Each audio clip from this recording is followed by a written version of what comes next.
So, good morning. This panel is about the future of high-speed Ethernet. As everyone knows, Ethernet is becoming increasingly popular. There's efforts underway to develop a higher speed version, and there's a bit of debate right now as to how to go about that. So our panel here, we have myself from In-Layer Communications. I represent Average Network Service Provider. We have Greg Hankins from Force 10. We have Drew Perkins from Infinera, optical vendor. We have Igor Yasinski from Yahoo Content. And we have Lane Patterson from Equinix representing the exchange points. So we're going to do a quick intro here. Everyone's going to go through a little bit of a presentation talking about the various aspects of this, and then we're going to open it up for questions and answers. So we wanted to start by summarizing where we stand today in the network world. As most people that run large networks know, right now the unit of measure is 10 gigs. OC192 has been deployed for 7+ years. Most major long-haul DWDM systems are native 10 gig. Most metro systems are now native 10 gig. And we have modern DWDM systems that are doing 160 channels out of 10 gig at 25 gigahertz spacing. We have also recently seen a lot of growth in 10 gig E. There's been a lot of deployments outside of LAN environments or campus environments or even metro environments. We're now starting to see 10 gig being used in the core for transport across major networks. Some of that is driven by WAN-Fi, which is a form of 10 gig that can be transported over the existing infrastructure that supports OC192. We see very, very low prices on 10 gig capable routers, high-end routers that can do all of the features that a high-end router would do, but at significantly lower price per port. We're seeing incredibly cheap DWDM-tuned optics. You can now take a colored optic, put it into your router, and you can run 32 channels hooked up to a MUX over a single pair of fiber, and this is commodity now, and it's very low cost. We are seeing cheap long-reach optics, and we're seeing, like I said, major networks are deploying 10 gig in the core instead of OC192. So the problem, obviously, the overbuilding of the dot-com years has been completely exhausted, and 10 gig is now not only the measure of the unit of measure for the backbone, it's the unit of measure for customers, and when your customer edge is the same size as your backbone, you're going to have problems, and people are. Most large networks now will fully admit to running 8 by 10 gig waves between major U.S. cities.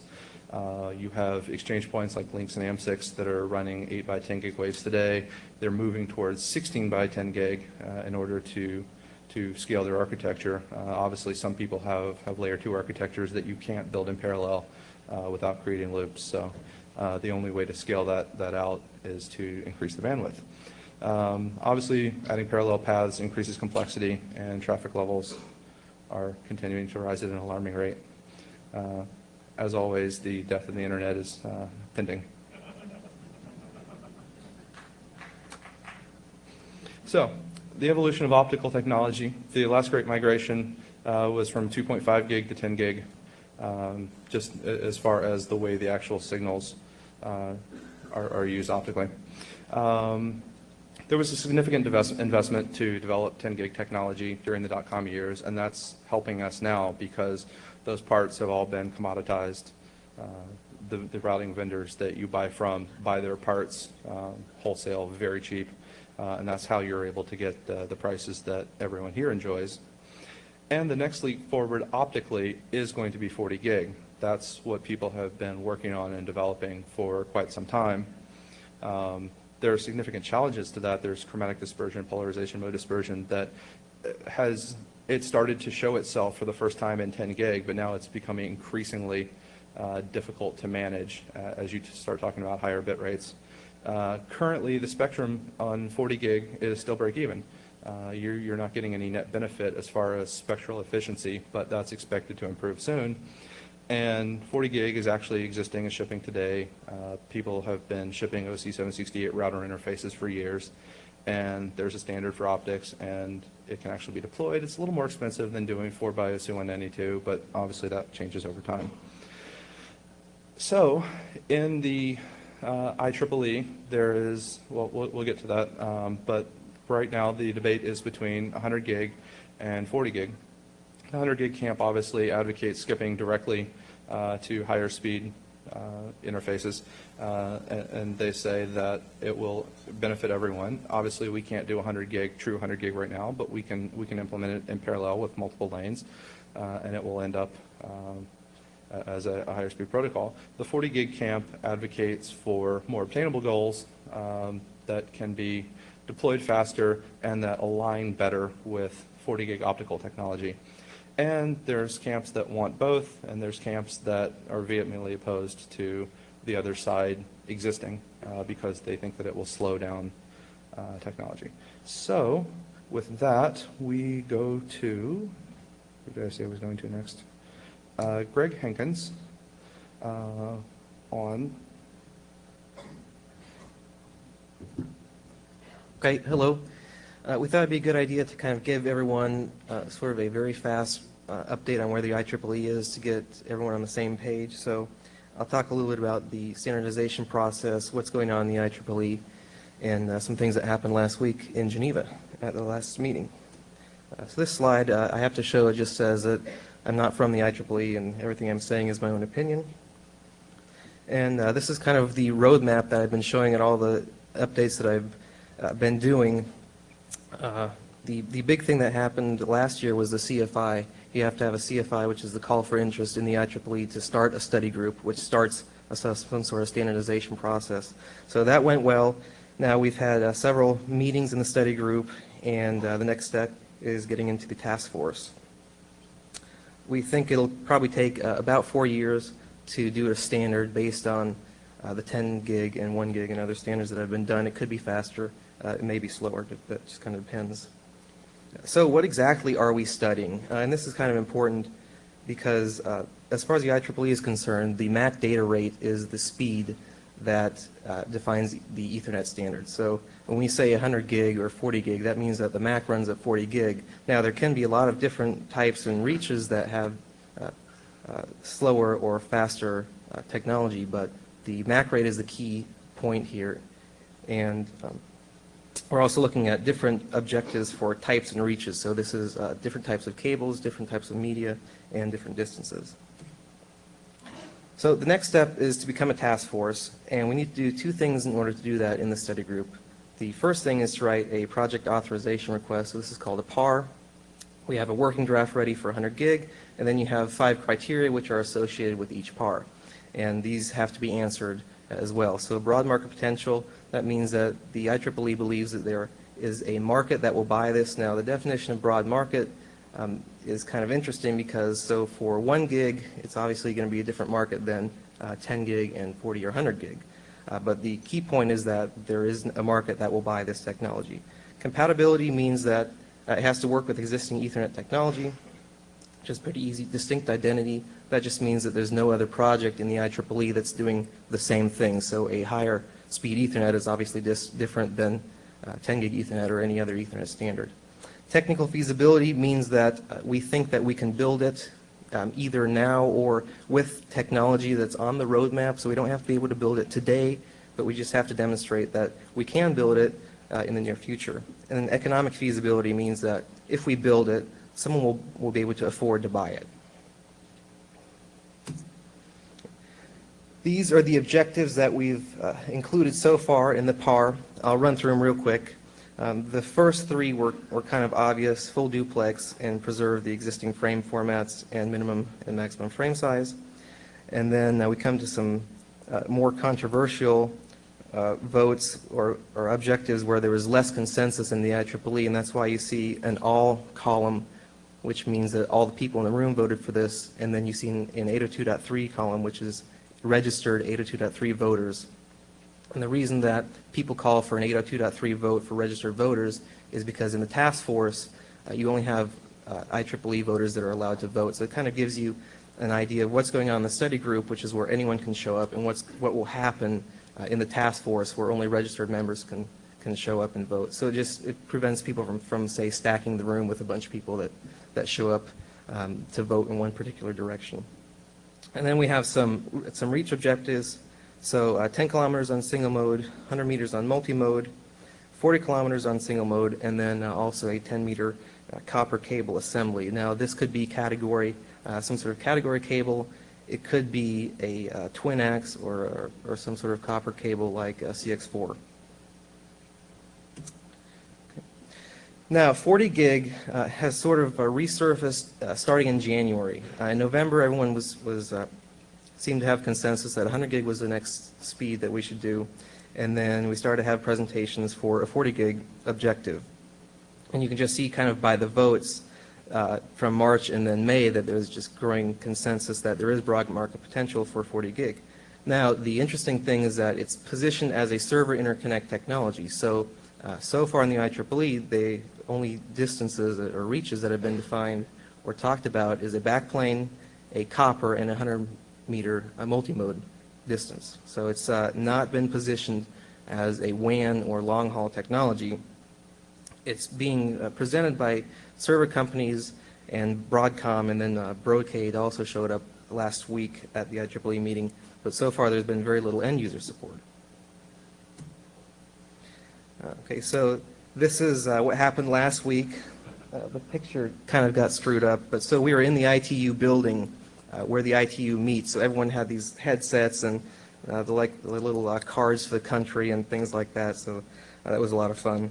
But there was a lot of debate, which prevented consensus building. So we in the IEEE, we do have consensus that there's need for 100 gig technology for core and aggregation, so the internet, and then there's also 40 gig needs for server technology and server NICs. There's a very vocal minority that has stopped the group from reaching consensus, and there was a lot of debate and discussion during the IEEE meeting, at lunch, during the breaks, and at dinner, and late at night. And basically, there was no compromise that could be reached. There were a couple on the table, one which is two separate PARs, so a 40 gig project and a 100 gig project, and then that would be under one task force. There are a couple motions that are, I don't want to go through all these, you can read this in your spare time, but there are two motions that were made which failed, where basically the 40 gig people said, let's do 40 gig, and the 100 gig people said no, and then the 100 gig people said, let's do 100 gig, and the 40 people said no. So the one thing that is good that came out of it is, like I said, there is consensus that the IEEE should study a 40 gig technology, but the feeling in the room is that it's not fleshed out enough and it's not studied enough in order to have a project. And then the thing that came up also last week was people now want to do this over a long haul or a WAN technology. So before it was positioned as server, and then someone threw out compatibility with OTN, and that kind of threw a whole wrench into the thing. So what's next? July is the next meeting, and this meeting is really key for a number of reasons. Number one is that the higher speed study group only exists for a certain period of time and has to be renewed regularly. So it's going to end in July. So if we don't reach consensus and come up with some projects, then we have to request an extension. So we're kind of going into uncharted territory here because there's never been a request for a fourth extension. And we absolutely have to compromise. Two efforts that may or may not share common aspects. A lot of people think that there's going to be too much work to do on two standards at the same time by a small group of people, and we have to really consider the impact on component vendors, system vendors, and the end users. And I'll give my perspective from a system vendor in a little bit. So what has this done? The resurgence of 40 gig has delayed the 100 gig standard by 2 months already. More delay is probably anticipated. The study group right now is in deadlock, so we're working to resolve that by July so we can move forward. And then we have to figure out, if we do two speeds, have to figure out how they're going to exist, and it's just going to be more scope and, of course, bigger projects, bigger chance of things slipping. And the point that I'll make from an IEEE and standardization point of view is that the process takes about the same amount of time for 40 and 100 gig. So we have some options. Number one is that hopefully we can come to some consensus and decide on a single rate, or we compromise and do 40 and 100 and then let the market decide. The other option is that there's a 40 gig MSA. So MSA is a multi-source agreement. That just means that some vendors get together and decide on a standard. That could happen outside the IEEE, but at this point, the only MSA out there is an optical MSA. And the other thing too, and I don't want to sound too gloomy, but the HSSG is going to end after July, so if we don't come to consensus, then we have to start the CFI process again and go to the top of the slide that I showed on the roadmap. Okay, here's how you can get involved. You can join the mailing list or go to the website, which has all the presentations. Lots of interesting stuff to read. And future meetings, July plenary is going to be in San Francisco, and then the next meeting after that is September. In Korea, anyone can show up to these, and if you're interested, please do.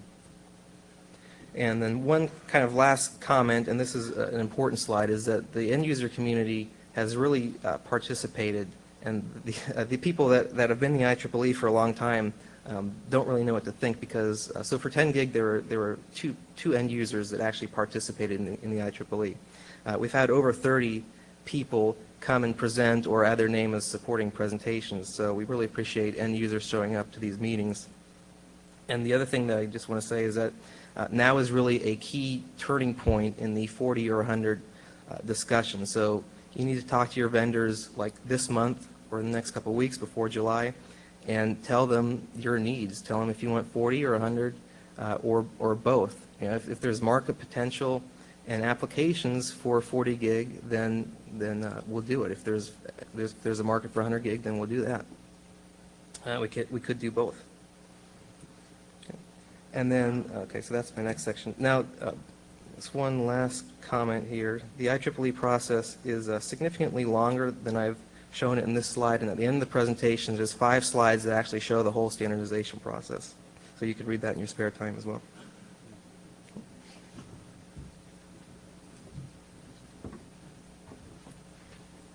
Real quick, I'd like to apologize for Vista again. Try to fix the resolution on the screen here. Is there time for a quick question or comment? Yes. Has there been any thought to one possibility of the access, the MAC rate of 40 over 100 on the actual transmission? Because the cost of components being, if you only have 100 meg or 100 gig components, we got 40 gig on the access piece, that would satisfy the server components folks, but give the commonality on the transmission stuff.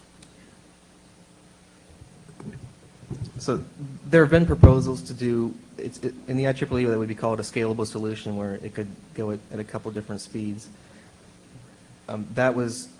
The consensus was that would make things too complex and increase costs. So the IEEE consensus really was, let's do 1 speed or 2 speeds and not try and have some sort of negotiation between multiple speeds. Randy Bush, IIJ. What I just heard was a long and complex ramble about your sad internal bureaucratic process of why you're not giving me, the customer, what's killing me for not having. 40 and 100, my ass. 100 and a terabit, please.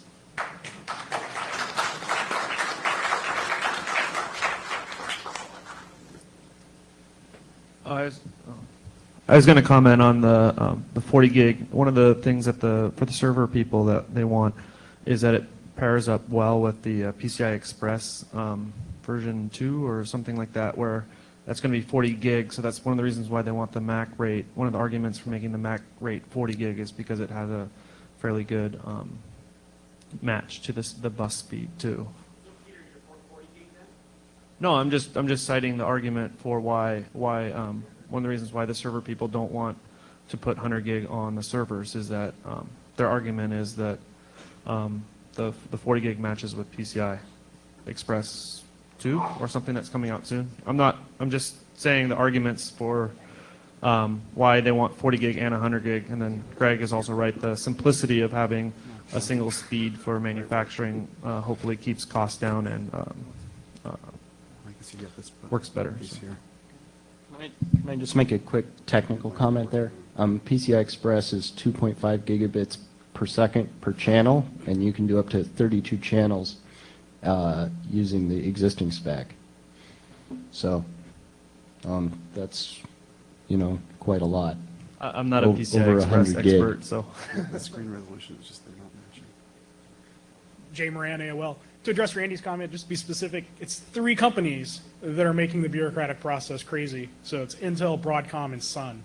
So if you have pressure for those vendors, and IBM a little bit, but they're more on the back lane for their blade servers. So those are the specific people who are, making this all take way too long for us who want 100 gig. Just a point of clarification. Jared Mock, Vario.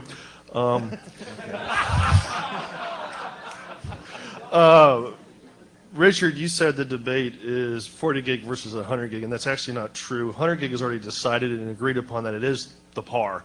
The debate is whether to include 40. So that's what's slowing everything down. 100 gig is agreed upon and going, and it will go forward, and if it doesn't go forward this time, it'll go forward next time with a decision to do 100 and include nothing else. But Jay is also correct. It's 3 companies trying to block it to protect their vested interest and the component suppliers downstream from them. You are correct. It is a 100 gig standard, and the argument is over 40 gig, and I actually support 100 gig going forward. One more comment. Mike Hughes from Links.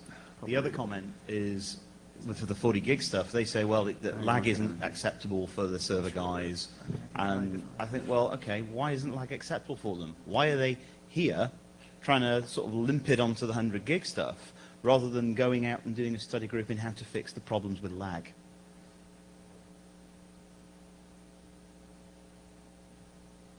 Quick comment about what you're trying to do here. I don't think it's the PC's problem. This projector is different than that projector, so it's probably this projector's problem because the screen on that side is better. You got it.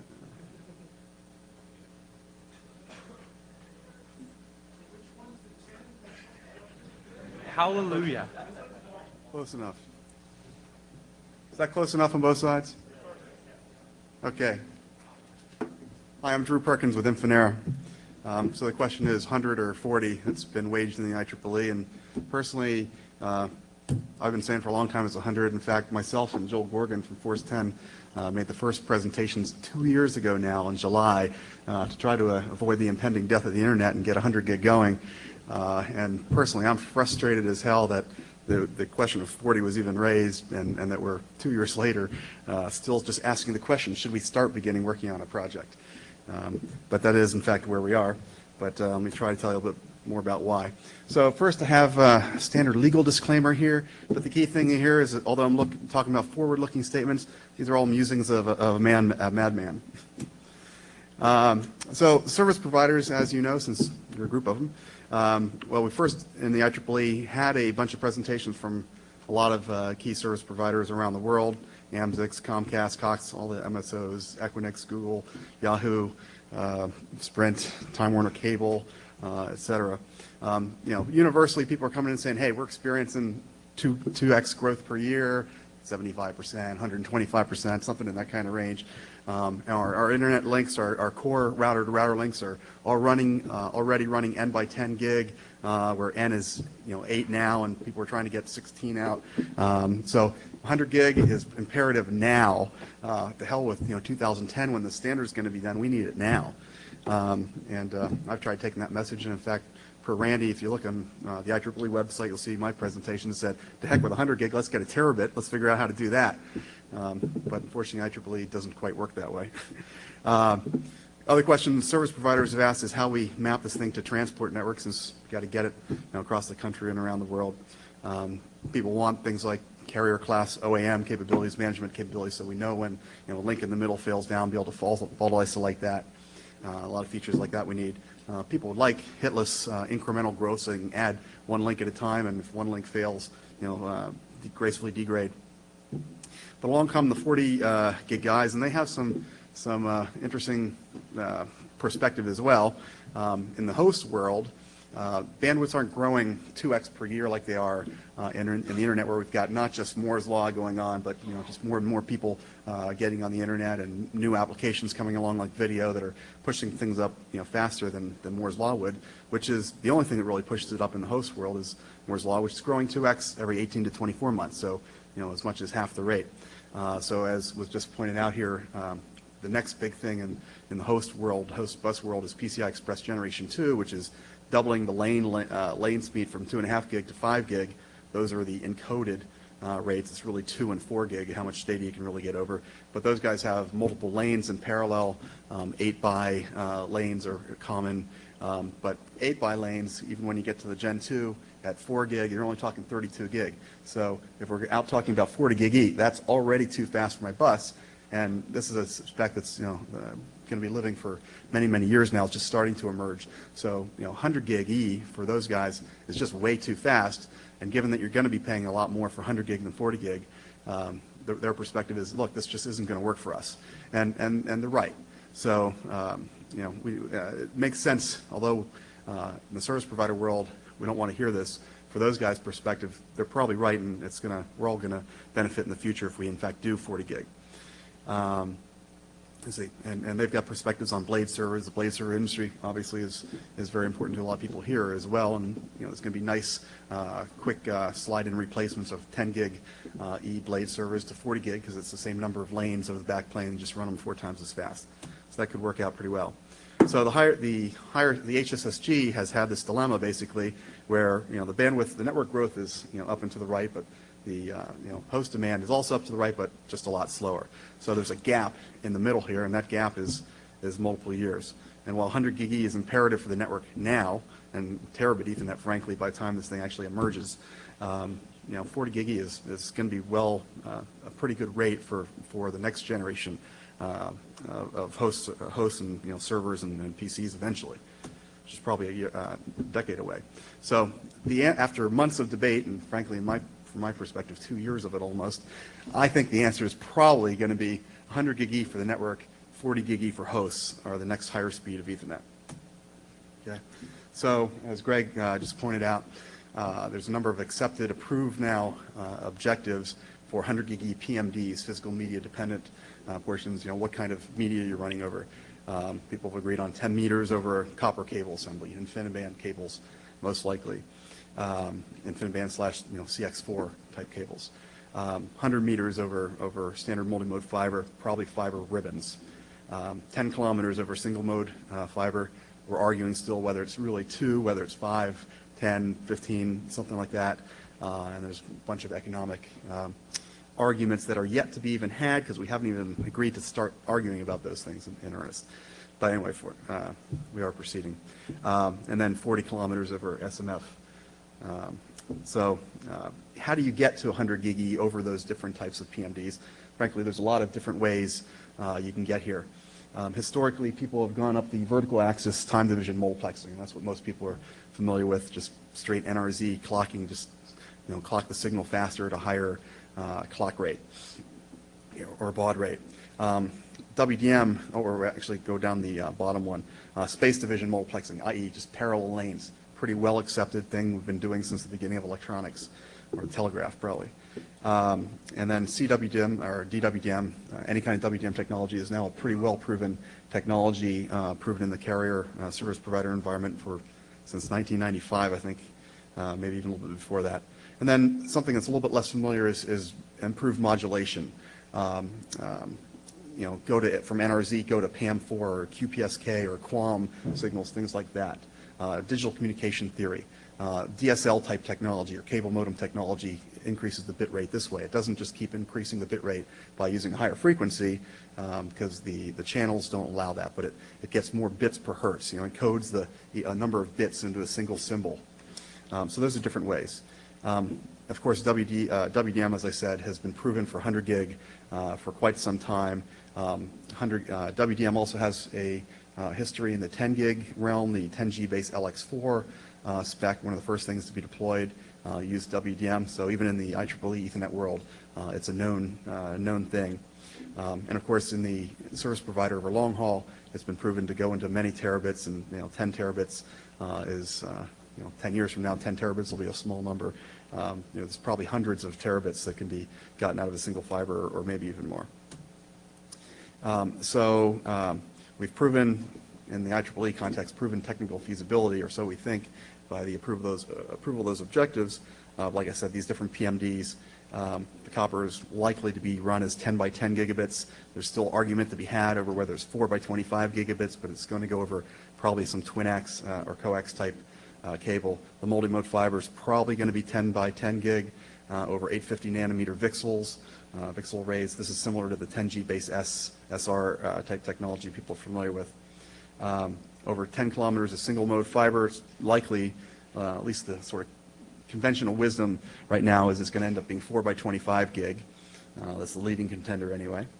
And this is kind of similar to the 10G base LX4, as I said, that runs 4 by 3 1/8 gig. So it's basically just an order of magnitude faster. But otherwise it uses something very much like the 10G base L technology, which runs 1 by 10 gig, just 4 of them. And then 40 kilometers over SMF, the leading proposals right now are basically to reuse what's done at 10 kilometers, just put something called a semiconductor optical amplifier in front, and you'll extend the receiver sensitivity or possibly transmit power of the thing to get across 40 kilometers. So just I'll note that although there have been presentations to the IEEE to let's just run faster, let's just go up the vertical axis and do faster TDM, 100 gig serial, none of those have been accepted. It's not conventionally believed to be the most cost-effective way to get to 100 gig. Unlikely to happen. Also, the IEEE, as they've done historically, is stopping with fairly short reach kind of links. They're not talking about how to go over a metro or how to go over a long haul. It's just how to go over 10, 40 kilometers maximum right now. So there's no metro WDM interfaces. This slide here tries to show you pictorially these different options. Copper on the top. A little bit screwed up here, unfortunately, somehow. There's some builds here that get screwed up. But in the middle here, if you look at the 10-kilometer one, or actually just take the 40-kilometer one from left to right to just take you through these pieces. So there's going to be some ASIC here that has 100 gig MAC in it that's spitting out 100 gigabit of Ethernet. Coming out of that ASIC, the conventional wisdom right now is it's going to come out of the ASIC as 10 lanes of 10 gigabits. Okay, with the packet inverse multiplexed over that, basically like a bus that's used in any computer or a router or switch or whatever. There's going to be some other chip that's then going to go into a transponder, a 100 gig transponder that is possibly a plug-in module, kind of like the XFPs that are used today, or the SFP modules. People are familiar with Zenpack or X2, a number of different MSAs today for 10 gig. There'll be a new MSA for 100 gig.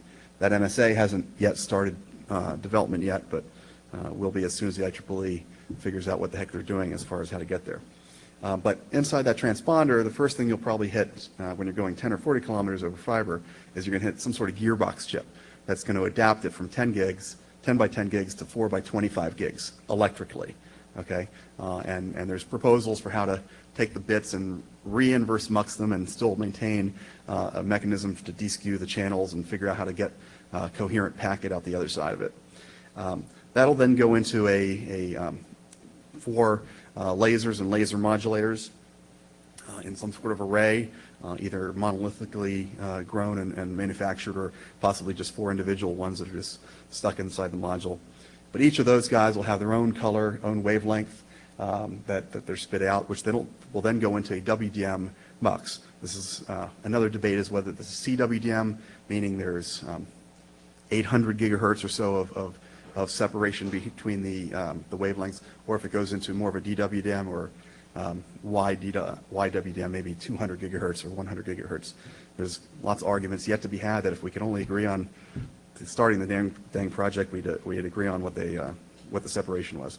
But the argument is basically around, it comes down to economics. Can you monolithically grow these things in a photonic integrated circuit, or are they going to be individual components? And that gets into not just cost, but reliability. And there's a whole lot of arguments yet to be had. But that device will take those 4 wavelengths that have the 100 gig inverse muxed over them and multiplex those down into a single fiber output. That'll then run across, and I wish the fiber was shown in here, but it's not. on the other side, an SOA. An SOA is a semiconductor optical amplifier. What this is basically it's a lot like a laser. Relatively attenuated light, very attenuated light comes in.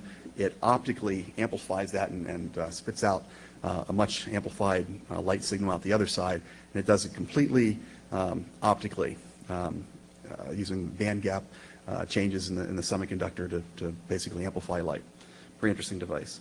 And anyway, that'll then spit it into a WDM demultiplexer, which will get you back to your 4 wavelengths of light, which will then each go into individual detectors, individual electronic amplifiers, and eventually get spit into the 4 to 10 gearbox out the other side, spit out that optical transponder on the other side and into your 100 gig eMAC inside the router.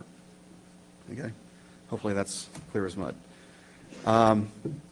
So on the 40 gig side, the 40 gig argument is they're trying to simplify it and saying, okay, the PMDs we need for 40 gig are fewer. We want to go over backplanes first of all because we want the blade server application to work someday when that makes sense. We want 10 meters over copper because you want to have your blade servers in your rack cabled up with cheap copper cable to an aggregation access switch at the top, which is then aggregating that into 100 gig E's, and then multi-mode fiber. The fear of the 100 gig E group, which why 100 gig people have been fighting 40 gig, is we don't believe that this is the complete set of PMDs, that once the camel has its nose in the tent, it's going to explode, the whole camel is going to come in, we're going to get the single mode serial fiber, we're going to get the 40 kilometer reach, etc. And that'll cause potentially delays, but certainly all kind of other arguments as to how to develop those things. But of course, 40 gig, if you assume that it's simply those 3 different PMDs, each of which are running 10 by 10, then we say 40 gig is simple because it's just 4 lanes instead of 10. Boom, there's no argument to be had as far as technical feasibility of those. But the question is, once you have 40 gig E, do you want a serial single mode fiber implementation? Do you want to map that into DWDM, et cetera? So that raises the question, how will you map 100 gig E into optical transport networks? And there's several approaches. Some people, of course, argue for 100 gig serial, although serial is kind of a misnomer because very few people are talking about actual going up the vertical axis and just doing pure TDM. Most people are doing some sort of advanced modulation scheme, multi-bit per hertz modulation schemes and things like that. First of all, the ITUT is now arguing, in fact, they're meeting this week. At first, coming out of a meeting a couple months ago, they had decided to, in their wisdom, to go to 120 gig instead of 100 gig and just map 100 in there and waste 20% of their bandwidth. I guess when they went home, the rest of their company sent them packing and back to the drawing board. So this week there's a whole lot of proposals to, no, let's really map 100 gig E into a 100 gig wavelength instead of 120 gig wavelength. Anyway, the sort of leading proposal there, perhaps, at least one that a lot of people are talking about, is this thing that does dual polarization. So light comes in 2 polarizations, TE and TM, and you can send 50 gig on one and 50 gig on another polarization and polarization mux. Each of those 50 gig streams are then going to use multi-bit modulation schemes and do basically 4 QAM or DQ-PSK differential quadrature phase shift keying modulations. So we end up with basically is 4 channels of 25 gig that are modulated in this funky way. You have to take your 25 gig, it's really 64B, 66B encoded, so it's 3% faster than that, and then you put FEC on top of that, since it gets an additional 10%. At the end of the day, you're running at 26.75 gig on each channel. That's one set of proposals. Another set of proposals is, okay, we've got a 40 gig transport network. Some people have that now. Let's just map 100 gig into that. Well, you have this problem where you're mapping 100 gig into this thing that's 3 40 gigs, which is really 120 gigs, so you're wasting 20% of your bandwidth. But at least there's a sort of standard for that. That standard has one little problem, that it's based on Sonnet OC768, which is just a little shy of 1/4 of what a 40 gig E will look like. So you end up with the same problem of a LAN PHY versus WAN PHY argument. Finally, the last proposal that makes a lot of sense is taking 100 gig E and mapping it into 10 channels of 10 gigabits over the long haul, just the same way you're mapping it that way across the chip-to-chip interconnects or across multi-mode fiber or whatever. There's been a problem with mapping 10 gig E into transport for several years now. At first, The ITU only specified this thing called an ODU2, which is really built for OC192, and when people tried to put landfi in, well, there just wasn't enough bit capacity. And so what most vendors did is just implement overclocking, just speed up the wavelength a little bit. The IEEE or ITU fought this thing off for years, frankly. I, in fact, tried to get them going on it back in 2002, and they sent me packing. But just a few months ago, they finally relented and said, okay, we're going to do this thing called an OTU2E, and it's got special restrictions, but it'll let you conveniently get a landfi mapped in there. So anyway, so an interesting thing, though, is if you look at historically the growth in the bandwidth of IP links between core routers versus the growth of single wavelength technology. It used to be in the 90s that we used to operate in what we call a sub-lambda environment, where we were using a T1, then a DS3, then an OC3 and OC12. In every case, we were using much smaller than the actual wavelength capacity. The OC3 might have been mapped into an OC12, or the OC12 mapped into an OC48.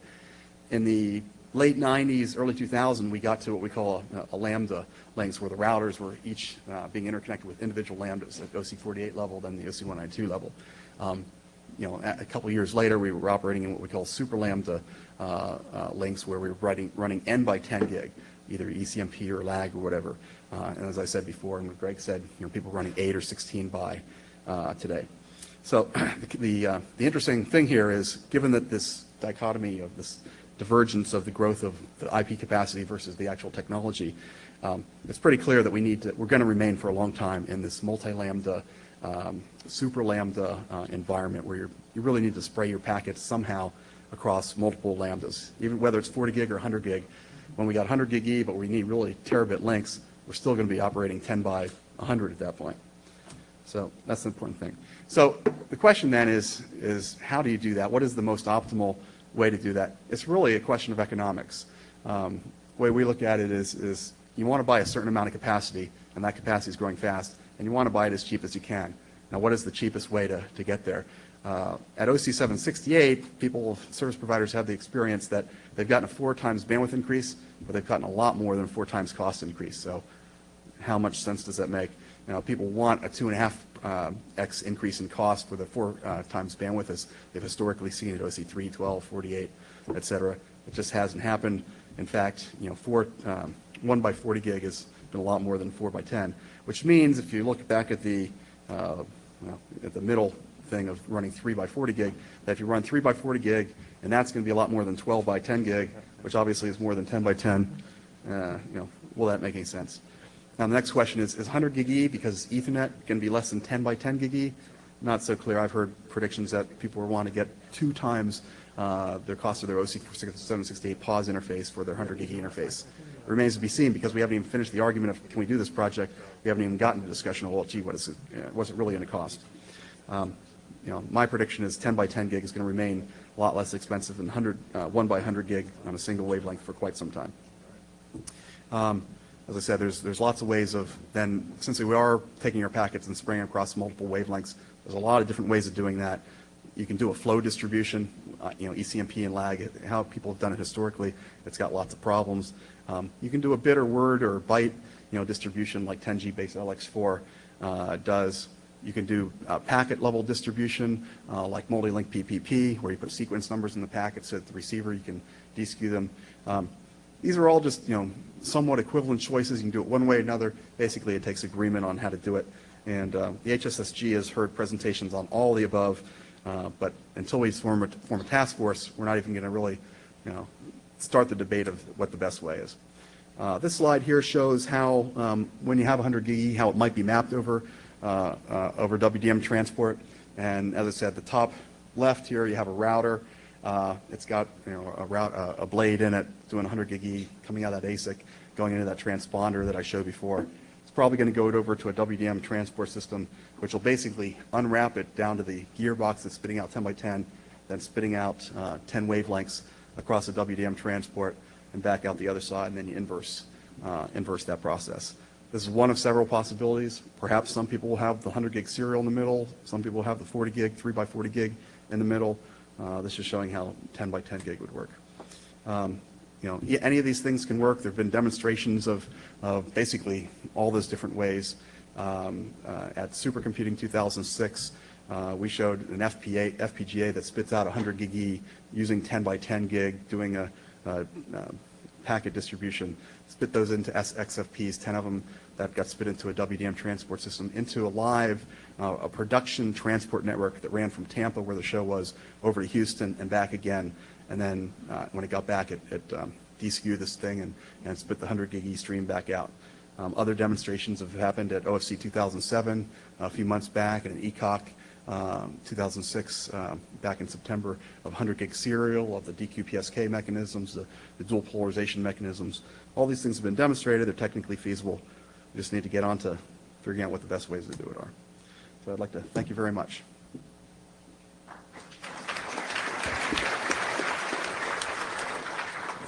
And we're going to have to hold the questions right now because we're really short on time. So we're just going to try to blow through these last couple things real quick, and then we'll get to questions.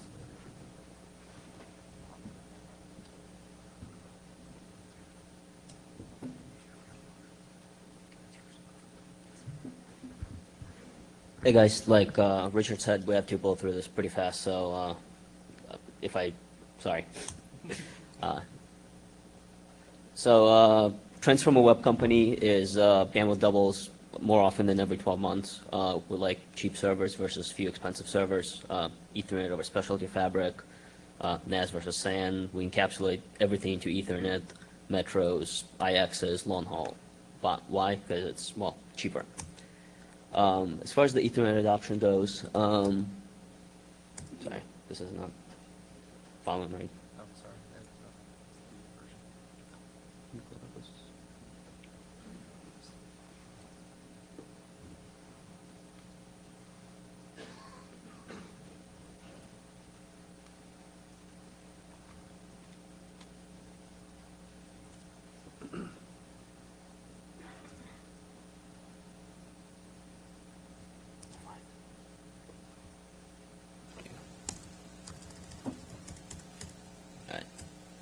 So standard Ethernet adoption is data center to metro to backbone, and only then do the ports make into the host. The GigE cycle took 4 years for first ports and 7 years for massive penetration. Right now we're in the roughly 4th year of the 10 GigE cycle, so host ports are still a ways out for 10 GigE. Forget about 40 GigE to the servers at this point. The typical Ethernet evolution in the data center is you have core device interconnects first, core goes to the WAN, and the WAN goes out. Only then do you get rack switch uplinks going to high speed, then the appliances, and then you beef up more in the core, and only then do you get the host NIC to upgrade. Hosts simply will not get 10 GigE until we have a lot more core density in 10 GigE, and 10 GigE based D products start shipping. So what are some of the challenges scaling beyond 10 GigE?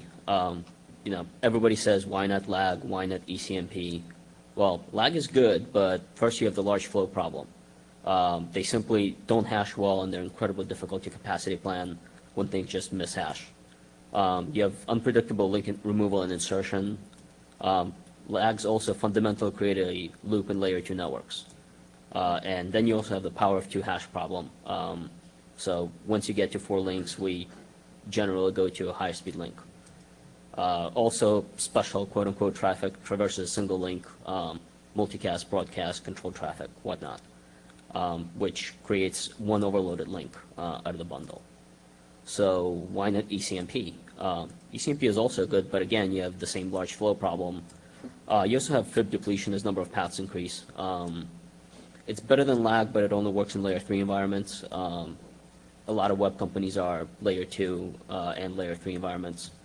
And the absolute worst thing to do is ECMP of lags. It completely doesn't work on most vendors.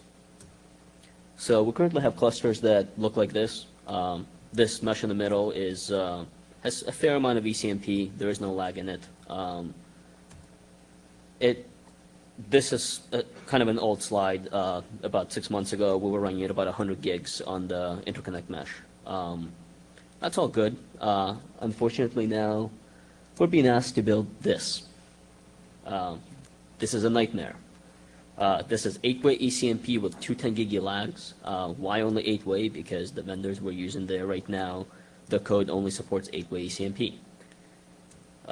This is way too many paths. It is incredibly difficult to troubleshoot. It is incredibly complex. And it's also way too many cables.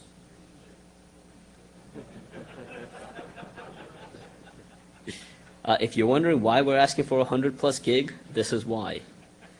Unfortunately, we have to build this. What we'd much prefer is to build this. I should mention this is today. As I've said before, bandwidth doubles every roughly once a year. So by the time the standard is ready, we're going to be doing, unfortunately, this with 100 gig.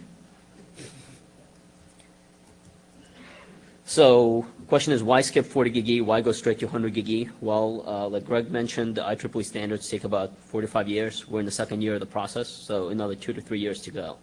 There is no way to accelerate it. As much as people say, well, why don't we just have people, 40 gig technology is optically ready, why not ship it today? Well, guess what? The standard will take 2 to 3 years, so you're not going to get it shipped today. Why do you need a standard? Well, do you want vendor interoperability? Because anytime there is no standard, things just don't work. And even with a standard, very often, there is no vendor interoperability. So there is a real need for 10+ gig by 2010, which is roughly when the standard will be solidified. The need is there right now. We need it today. Forget about 3 years down the road. We're not alone. Many enterprises, content providers, IXPs, HPC computing, and other end users are in the same situation. And lag, ECMP, PLM, APL, you name your flavor of link aggregation is either insufficient or is deemed too complex. And by the time this thing comes out, 40 gig is simply too little too late. By 2010, I'm going to need to be at 4 times 100 gig or possibly 8 times 100 gig. What am I going to do with 40 gig? It's useless when it's 3 years down the road. So the last thing I'd like to reemphasize is we need to be designing for a standard today for technology that ships in 2009 and 2010 because that's when the standard comes out. We can't hold it to a technology that is shipping today for a standard that is coming out 3 years down the road. We need to be forward-thinking in this process. And this is why 40 gig is really, in our opinion, should be skipped. As Drew mentioned, 40 gig standard is just delaying 100 gig even more, and that is just an unacceptable situation from our perspective because if it delays things anymore, by the time 100 gig comes out, we'll need to have it 16-way ECMP and nothing solved. So that's all I have. Thank you.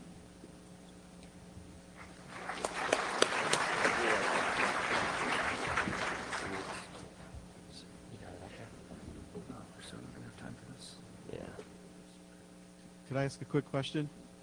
Or could I ask a quick question, or you don't have time?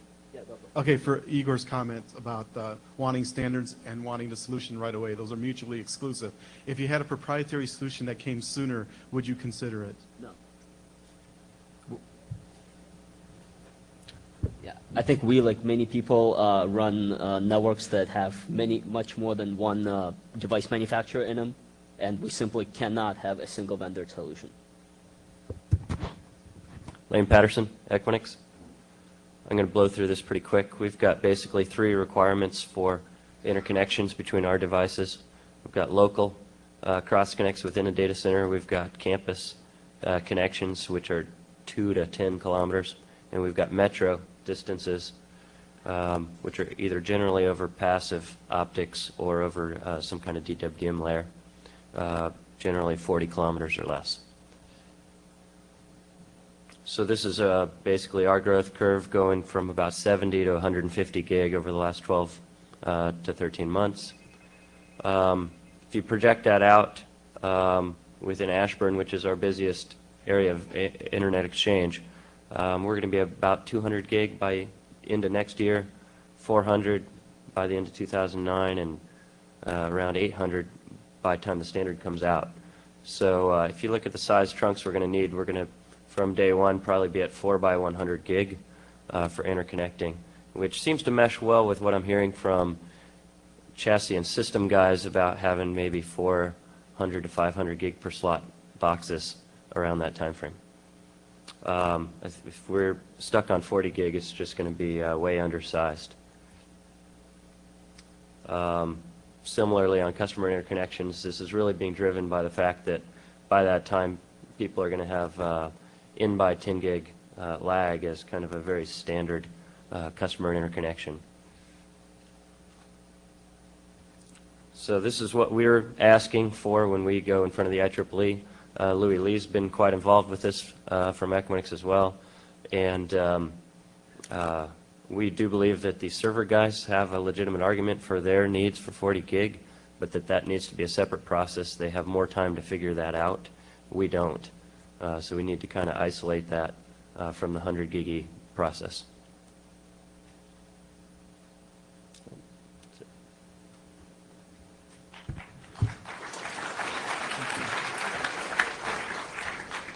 Okay, I'm going to blow through this even faster.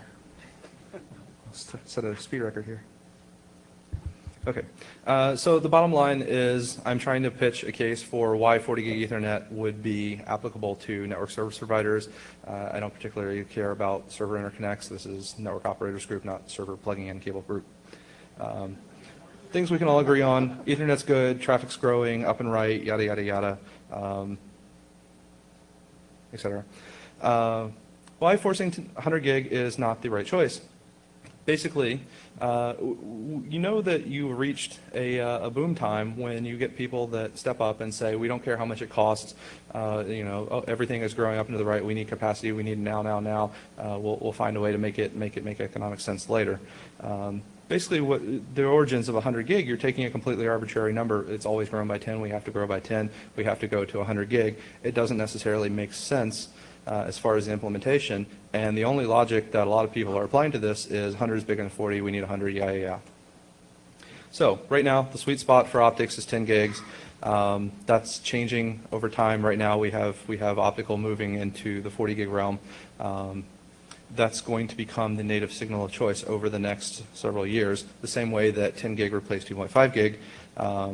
There's existing implementations of it that are not quite perfect, but there's a lot of work out there that suggests that it's going to get better soon. 100 gig serial is not going to happen in the near future.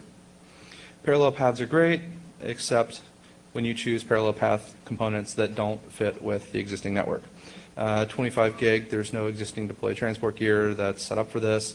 It's going to result in incompatibilities, and basically you're going to have Ethernet that's back to being only a LAN standard. Like I said, there's existing products that are shipping that are people are deploying right now, and there's no existing 100 gig products. There's no existing transport infrastructure for it. Your best case is a 10 by gig infrastructure, and you're going to have to live with that for a while because there'll be no direct compatibility with a 40 gig optical technology. As far as router support right now, most people think, oh, every router on the planet has a 40 gig per slot capacity, and in actuality it doesn't. Most routers have 2 by 20 or 4 by 10 gig as far as fabrics, packet processing, ASICs, capability to do things in serial without reordering TCP packets and pissing everyone off. There's only right now 2 real platforms that do this: CRS1, T640 with FPC4s, which just came out not that many months ago. So it's not as easy as everyone says. Let's do a terabit. The technology has to catch up, or we have to make compromises. Basically, if we go 100 gig only, we lose the benefits of working with the existing 40 gig optical research and components. We have no compatibility with the existing 40 gig transport platform. There's no clear path for how all routers are going to be supporting 100 gig packet lookups in the near future. It's going to be many years out of development before this is ever possible. And obviously, you lose the lack of modular upgrades. You get a couple large companies that need massive amounts of interconnection bandwidth, and you ignore the rest of the planet that may only need incremental upgrades. By that logic, Gigi is worthless because it can't transport 100 gigs, so we should get rid of it, and everyone should go to 100 gig. Yes, you can use link aggregate right now. It works. It actually works quite well. It's not quite as bad as Igor makes it out to be. It does have fundamental issues. Obviously, you need a hashing algorithm. You're not going to have perfect load balancing. Some of your vendors, Cisco, may have very bad hashing algorithms that don't work outside a power of 2, so if you have 8, you lose a link, you go down to 7, suddenly you only have hashing like you have 4 links. Not very good design. This is implementation. This can be fixed, but obviously there are fundamental issues, increased complexity, cable, and blah, blah, blah. Better solution, the ultimate solution, would be physical layer aggregation. Shockingly, that's what 100 gig is. It's physical layer aggregation of multiple wavelengths that we can actually do. We can do 25 gig wavelengths. What would be better is arbitrary way to use channels more than just we have 100 gig, that's it, nothing else. The arbitrary ability to do aggregate physical layer of 4 by 40 gig. I'd like 160 gig. I think that would actually be better than 100. You know, someone may want 40, someone may want 80, someone may want 120, someone may want 360. There are vendors that are shipping this today. Juniper OC768, they have a card that's 4 by OC192 that they inverse multiplex.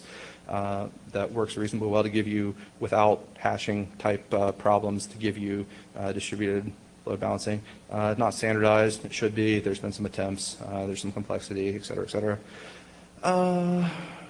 Everyone says we need revolutionary.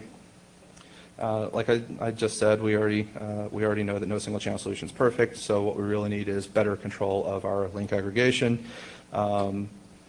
People that say that we need 100 gig now, can we really afford to wait the number of years that it will take, not only for the technology for the standard, plus the technology to become feasible, plus the price to be reasonable? And you've got a lot of people right now that are really spoiled by the pricing of 10 gig and think that that will go on forever, and just because it says Ethernet on it at 100 gig, suddenly it's magically going to be cheap. That's not necessarily the case. People say that working on 40 gig will delay 100 gig. I don't see any evidence that by the time the 100 gig standard comes out, every vendor is going to be immediately shipping 100 gig ports for anywhere near the same type of price. If anyone is, it's going to be the Juniper, the CRS1 type solution, where it's going to be $1 million line card, and all the people that like cheap 10 gig E for that reason are not going to be happy.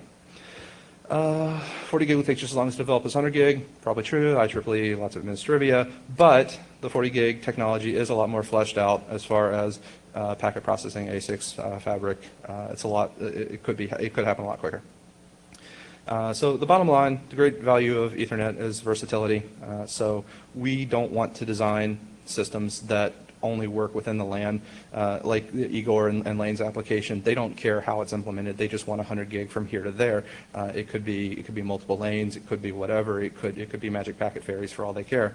The rest of us want systems that are compatible with transport networks, so that we can transport it across the metro, so we can transport it across the long haul, so that we don't have to wait for our carriers to do another $500 million upgrade on their long haul network to be able to transport Ethernet, and we're all stuck at 10 gig. Work should go forward on 100 gig. There's actually some technology under work. NTT has been testing DWDM versions of 107 gig with new modulation techniques that are not just on-off. That right now it's a science project. It's the same type of technology, the same progress where 40 gig was in '99, and it will come about and it will happen and it will make sense to do 100 gig that way, but not right now. You could do 100 gig now over 4 by 25, and for maybe some people that makes sense, but you can also do 40 gig. That's what needs rush to standardization, because that can actually help right now with people that are hitting 10 gig problems. That can actually be deployed, and if it can't be done in the IEEE, it should be done as a vendor MSA now. And that's it. Questions? And Ted is looking at me angrily. Not angrily.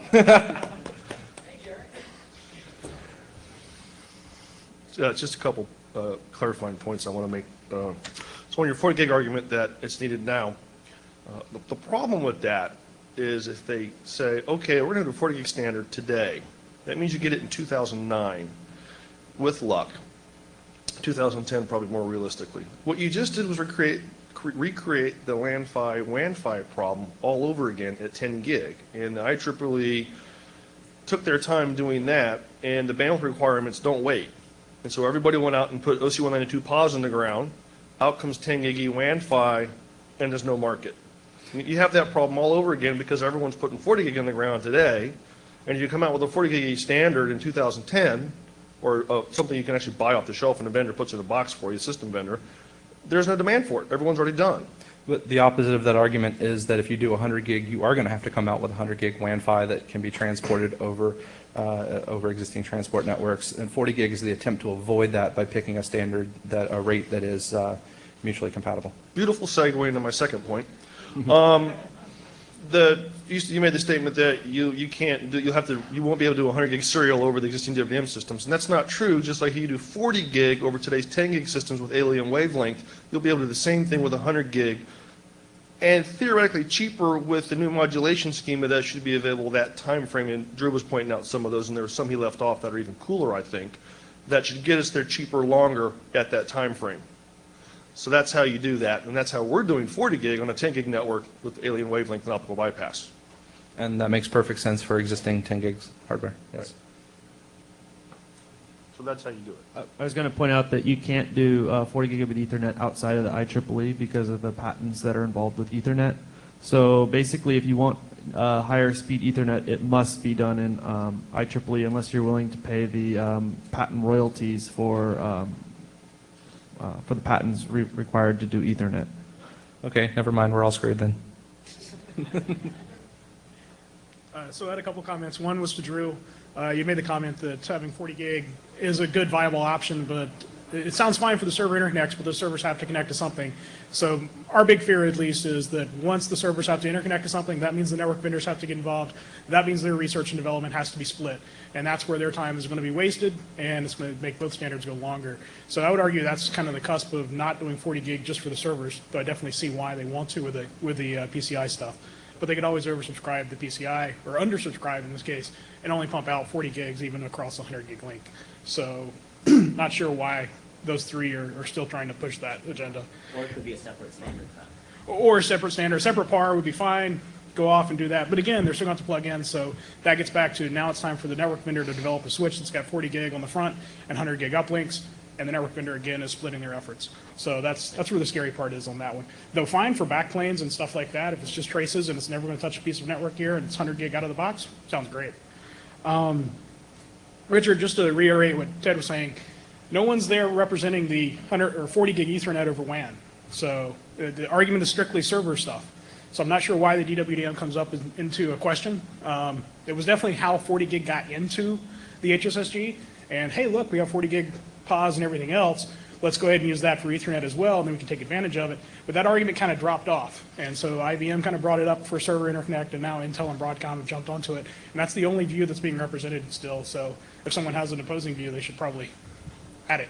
Right, and that's specifically why I was trying to make this presentation regarding how this could benefit network operators and not just server interconnection. So you make a good point in that if that is appealing to anyone to reuse that technology, or if they don't necessarily need 100 gig links, but they need some kind of an intermediate step, then maybe they should voice their opinions as well as the people that have their sky falling. Yep. Cool. Thanks. Another comment I was going to make is that you said that 100 gigabit Ethernet or 100 gigabit is an arbitrary number. I don't think it's actually completely arbitrary. It has a lot to do, I think, with the NPU processors or the processors that people are designing. Also, if you look, there's an assumption that's going in research that the next speed jump is going to be 100 gigs. So if you look, for example, you cited the NTT Labs experiment with the 107 gig wavelengths, did 1.3 terabits.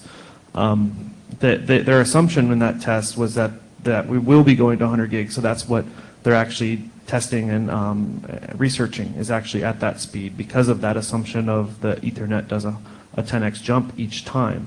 So it's not just the labs people that are actually building and testing and researching that speed. It's also, I believe, some of the vendors are looking at jumping to that speed. So you have basically this whole move where everybody's actually working towards 100 gig even before it's been decided the speed. So that's one of the strong arguments that the speed jump or the next jump is 100 gig. So it's not completely arbitrary, but there's an assumption that people have been working with for a number of years that it will be that speed.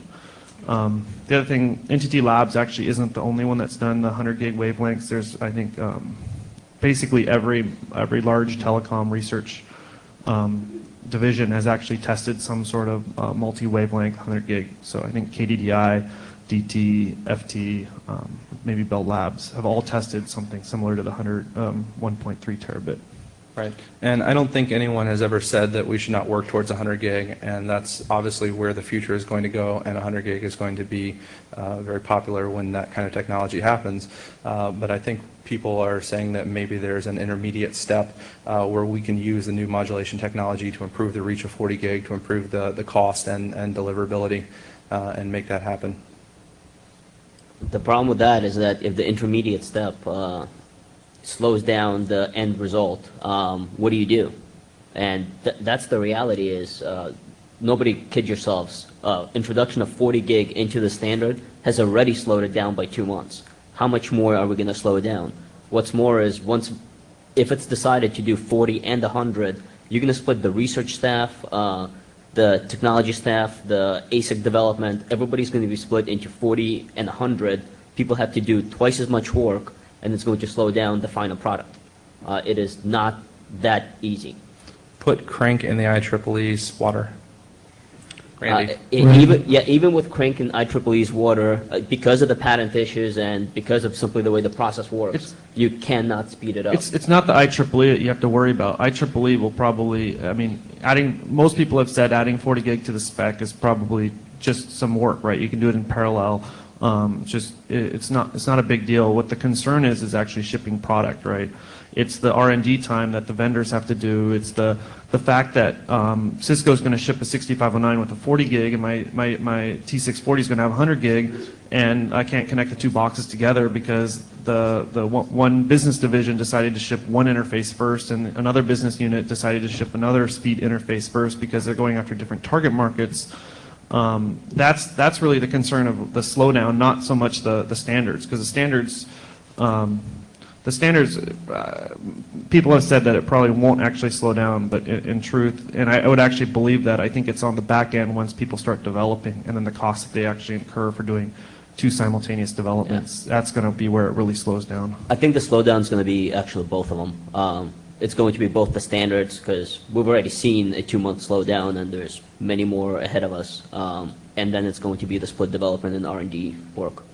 So, yeah. And at the very least, if you don't give people an option before 100 gig, everyone's going to have to go to 100 gig. If you give people 40 gig, that's going to solve a lot of people's needs. Not everyone has a need for 100 gig or multiple 100 gig. So obviously, that does play into it. From what I've seen and heard from people, the 4x10 gig ELAG pretty much solves most service provider and aggregation points needs. There's very minimal applications that are actually doing the large flows that we've seen as examples. So, and the people that really, I mean, that's the reason why 40 gig is actually shifted to later. Actually, the need for 40 gig is actually after 100 gig is needed. So in theory, most people are saying that 100 gig needs to ship first. Not 40 gig, and if you look at current network implementations, actually the 4x10 gig ELAG is working very well. There is some small number of sets, especially that limited cases where it doesn't work, but in general, 40 gig lag works for network aggregation and ISP networks, basically the people in this room. Right. If you ignore that you can do 4x40 gig, yes. So, I mean, obviously you can do aggregation on the newer speeds, and that will help. People are looking at doing 4x100 gig. There's that too. Yeah. So, or 8x100 gig or 16x100 gig by the time this comes out. I think we're out of Randy time. Bush, IIJ, speaking for the organization, steering committee, et cetera. Apologies for the network outage. And please go look at Morley Mao and my presentation from 2002 entitled Flap Damping Considered Harmful. I